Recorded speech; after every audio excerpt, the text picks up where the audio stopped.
So now that motivates our second part of the internal modeling framework, which is the sparse modeling step, which takes in the dense modeling stats and generates the sparse modeling stats.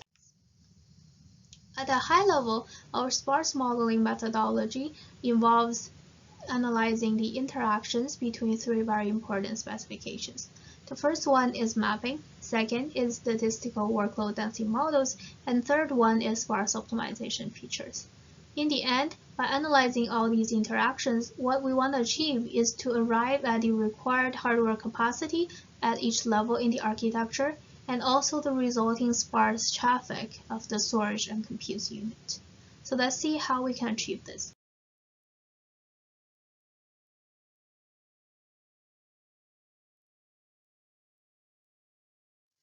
First, let's take a look at the interactions between mapping and statistical workload density models. Our analysis is first based on abstract Fibertree representation of tensors. So first, recall the concepts related to Fibertree with a simple example.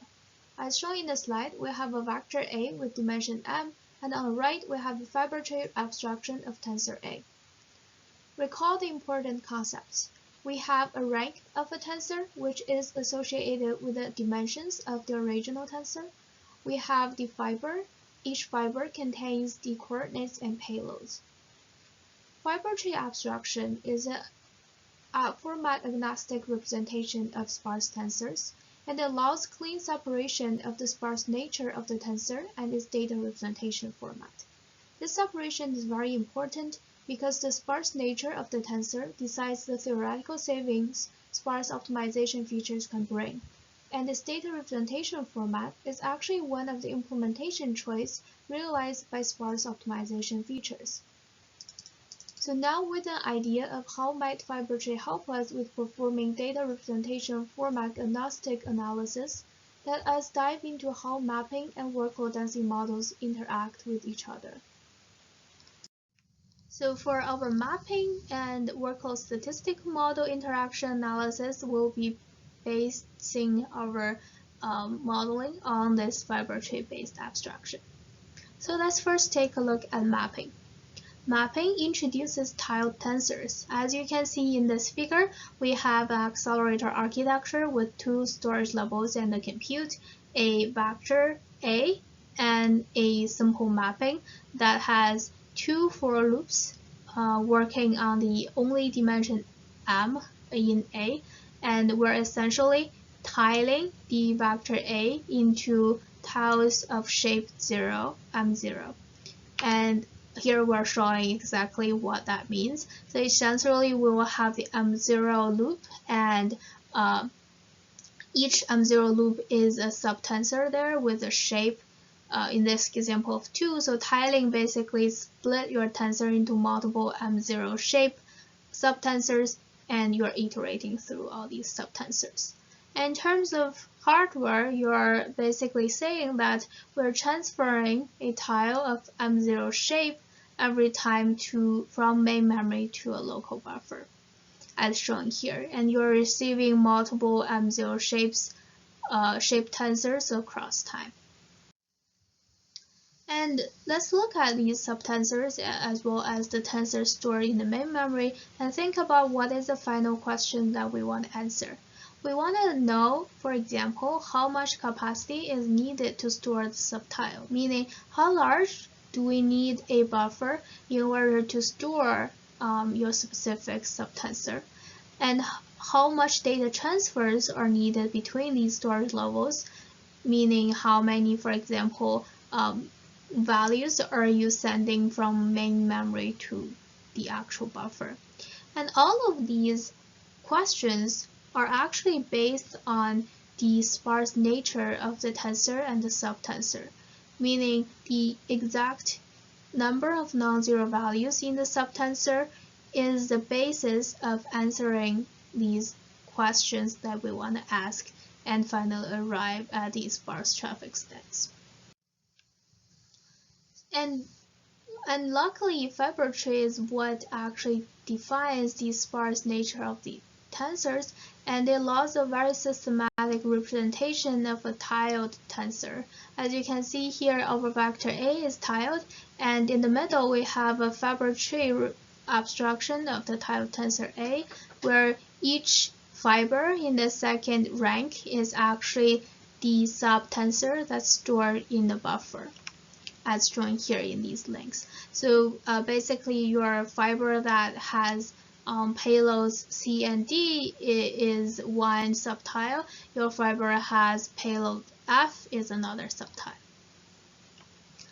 And the characterization of the sparse nature of a subtensor in the buffer is essentially the same as the characterization of the fiber in this fiber tree. So in order to know what is the sparse nature of this subtensor, how much space it takes to store, what we essentially want to analyze is what is the occupancy of your fiber in this second rank.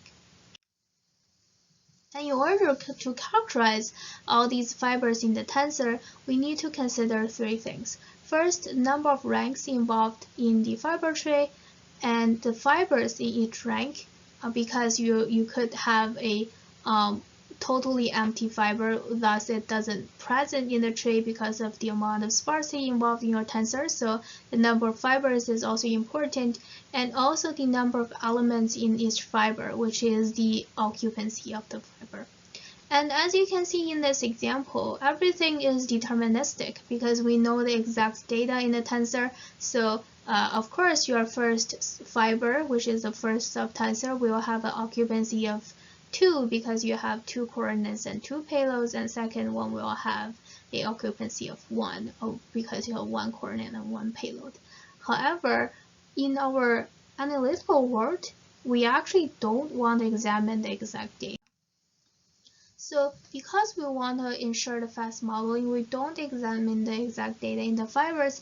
What we then have is a very abstract A without knowing the values stored in A. So as shown here in this figure, there are zeros, but we don't know where they are. And therefore, we then have a non-deterministic Fibertree abstraction of tiled tensor A as shown here. All of the for example, if we're looking at a subtensor, everything is dotted because we don't know whether they exist or not. It's all statistical or is stochastic because of the lack of knowledge about the exact data.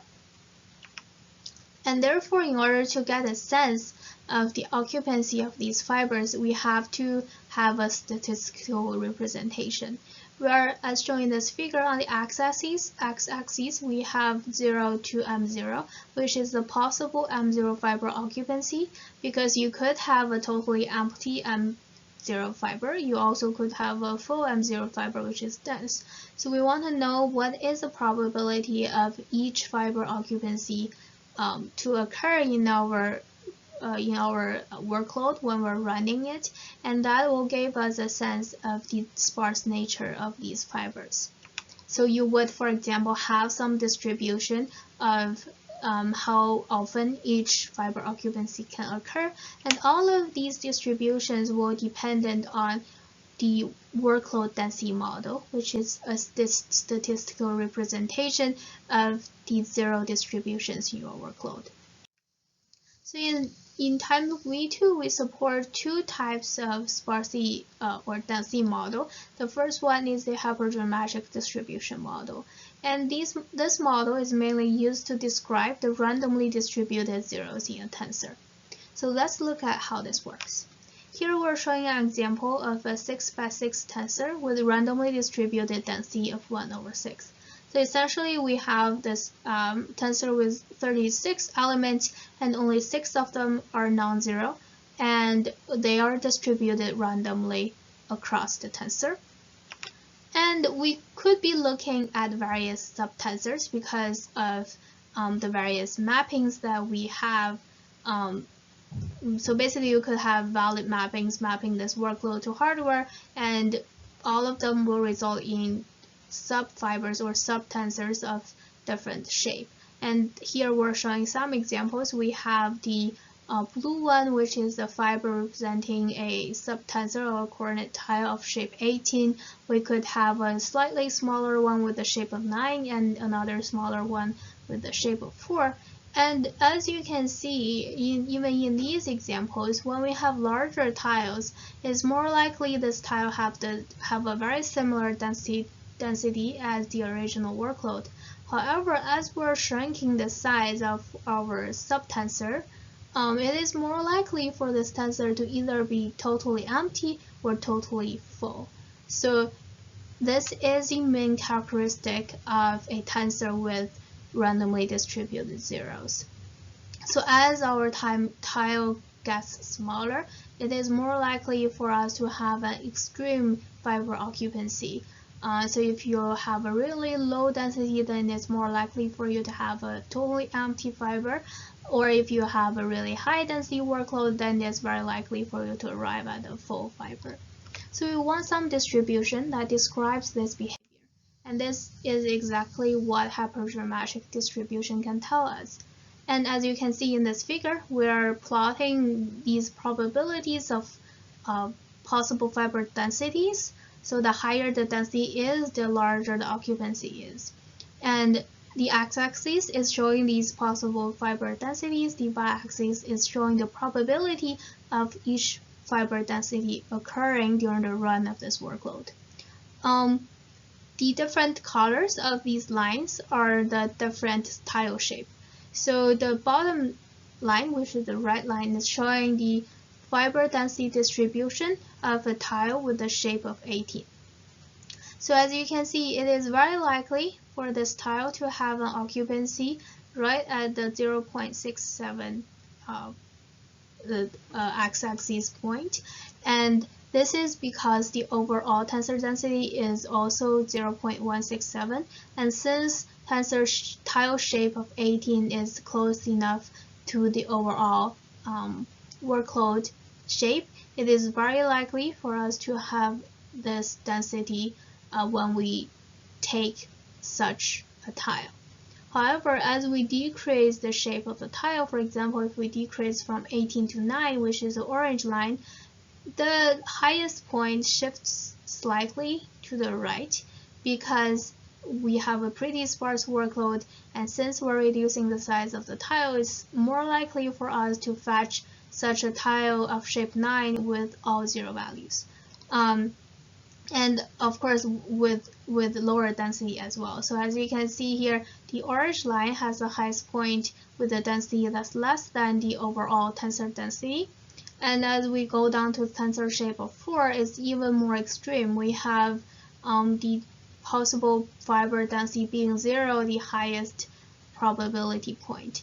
So this behavior is exactly what we're looking for, and that's the main characteristic of a tensor with randomly distributed zeros. The second density model that we support is called a fixed structure distribution, and this describes a structured distribution of zero in a tensor where all tiles in the tensor have a shared fixed density. So let's take a look at one example. Here we have again a 6x6 tensor with a fixed structure density of 1/9. So what does this mean? This basically means when we're sliding a small tile of 9, which is 3x3, we would only see one non-zero values in the tile. So of course, when you have a larger tile, you will have exactly the same density. And again, let's look at some subtensors that might occur during our run of the workload in a lower level buffer. So we're showing tiles of shape 18, 6, and 4. And again, some problem you probably have already noticed occur. So for a tile of shape 18, we have two non-zero values. That's good. We then have a fixed density of 1/9. But for fibers or subtiles of shape 6 and 4, you can see that because it's the shape and the density, their multiplication do not result in an integer value. You could have a non-integer occupancy for your subtensor. And this kind of violates the fixed shared density of 1/9 because you can't really have this density anymore in this tensor. So we do want to have some representation that reflects this characteristic of the fixed structured tensor example. So this is what our fixed structure distribution model do. So since it is possible for us to on average have a non-integer occupancy, our fixed structure distribution represent non-integer occupancy as a weighted sum of integer possible occupancies. Again, let's look at this figure. On the x-axis, we have the possible fiber densities, and on the y-axis, we have the probability. For a tile of shape 18, you can see there is only one red square in our figure. Because our tile shape is divisible by 9, we could only have one possibility of fiber density, which is 2 non-zero values over a shape of 18, which is a 1/9 fixed density that we described for our workloads. However, for tile shapes 6 and 4, on average, we wouldn't have an integer occupancy, so we are representing this average non-integer occupancy by 2 integer occupancy distribution. So for example, for tile shape 6, you can see that we have, because 6 divided by 9 is something between 0 and 1, so it's either the tile have a density or the fiber has a density of 0, or the fiber has a density of 1/6, which is larger than 0.15, which is the second circle here on the plot. So by having a weighted sum or a weighted distribution of these two possible integer occupancy values, we're able to emulate the fact that on average we have a 1/9 density for a tile of shape 6. And similarly, this happened to shape 4 as well. So as a summary, the interaction of mapping and statistical workload density model together gave us a characterization of the fiber occupancies. Of course, the fiber occupancy is statistical, as we cannot examine exact data in the workload.